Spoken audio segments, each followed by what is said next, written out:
Is Bill Gates really genuine? Usually, businessmen have the ability to rise to the top in the business world. However, among the richest people in the world is someone from the computer sector, Bill Gates, the founder of Microsoft. Can a programmer or a gamer really make that much money, or is Gates primarily a shrewd businessman? Creations like the 1995 film Pirates of Silicon Valley highlight his story and make this question even more intriguing. Is Bill Gates truly genuine, despite the ongoing pressure to make Windows genuine? Let's take a closer look. Talented since childhood.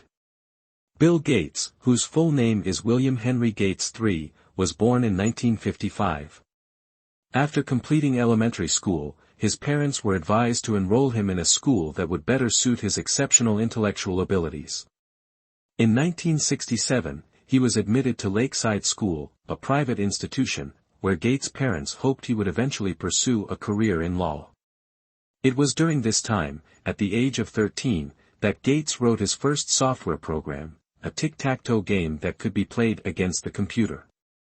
At Lakeside, he also met Paul Allen, and their shared love for computers and programming became a key factor in their enduring friendship. Hacking for love. Bill Gates once told the BBC that he and Paul Allen hacked into a computer program used to organize the school's student schedules to place Gates in the same class as a girl he liked. Although Paul was 2 years ahead of him and couldn't take full advantage of the prank, they succeeded in having the girl sit near Gates in class. However, it wasn't until Gates entered Harvard University that he began to develop the social skills needed to talk to girls without feeling shy. Later, Gates and Allen, along with Paul Gilbert, founded a company called TrafoData in 1970, which provided traffic statistics to local government agencies. This venture became a stepping stone for the eventual creation of Microsoft. The little lie about Altair Basic.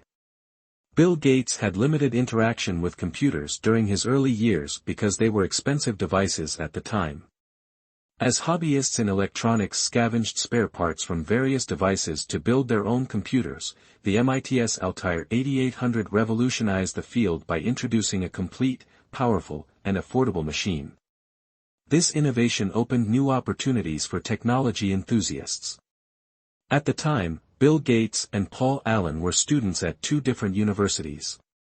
Paul realized that software was just as crucial as hardware to operate the computer, and he brought this idea to Gates' attention. Without hesitation, Gates contacted MITS and claimed that he had already developed a working interpreter for the BASIC programming language. "I thought they might hang up on me because of my age," Gates recalled in a 2007 speech at Harvard University. "Instead, they said they weren't ready yet and asked us to check back in a month. That was a blessing because we didn't have the software yet," he added. This little lie was later confirmed by Paul Allen during an interview with CBS, marking a pivotal moment in their journey towards creating Microsoft. The beginnings of Microsoft. Gates and Allen developed the BASIC interpreter using an Intel 8080 emulator on a PDP-10 computer. When they presented it to MITS, the program ran successfully on the Altair 8800. Impressed by their work, MITS signed a contract to distribute the software under the name Altair Basic.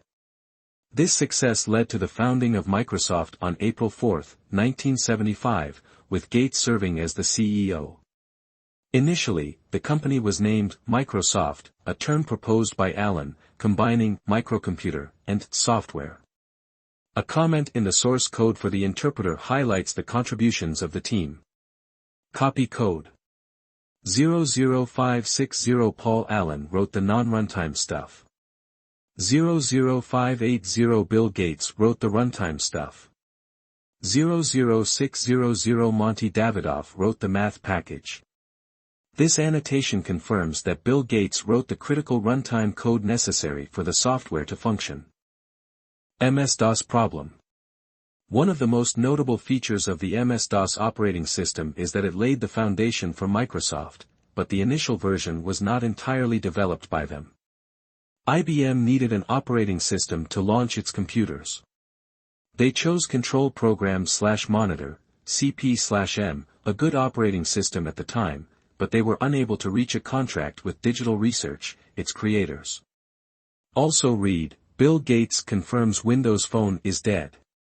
By this time, Seattle Computer Products had developed a CP/M emulation called QDOS, Quick and Dirty Operating System, for its computers.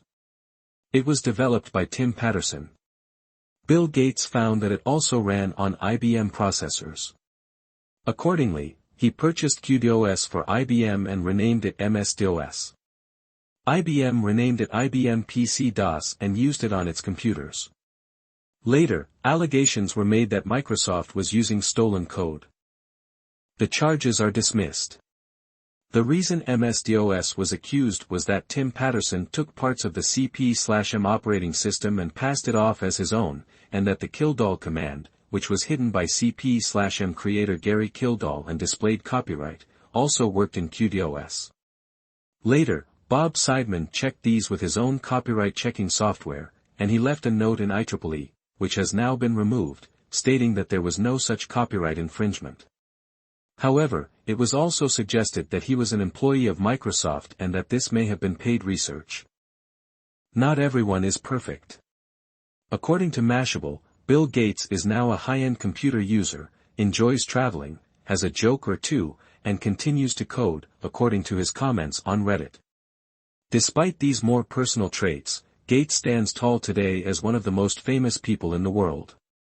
He is incredibly wealthy and, due to his early work, has contributed to enabling millions of computers worldwide to operate. Read more, here are the super-rich people who rule the world. Steve Jobs once remarked during a graduation ceremony, if Windows hadn't copied the typefaces from the Mac, there wouldn't be any different fonts on any computer today. His comment was a direct reference to the accusation that Microsoft copied Apple's design. So, do these various instances lead us to believe that Bill Gates is not just a programmer? Thanks for watching. Don't forget, like, subscribe, get notified.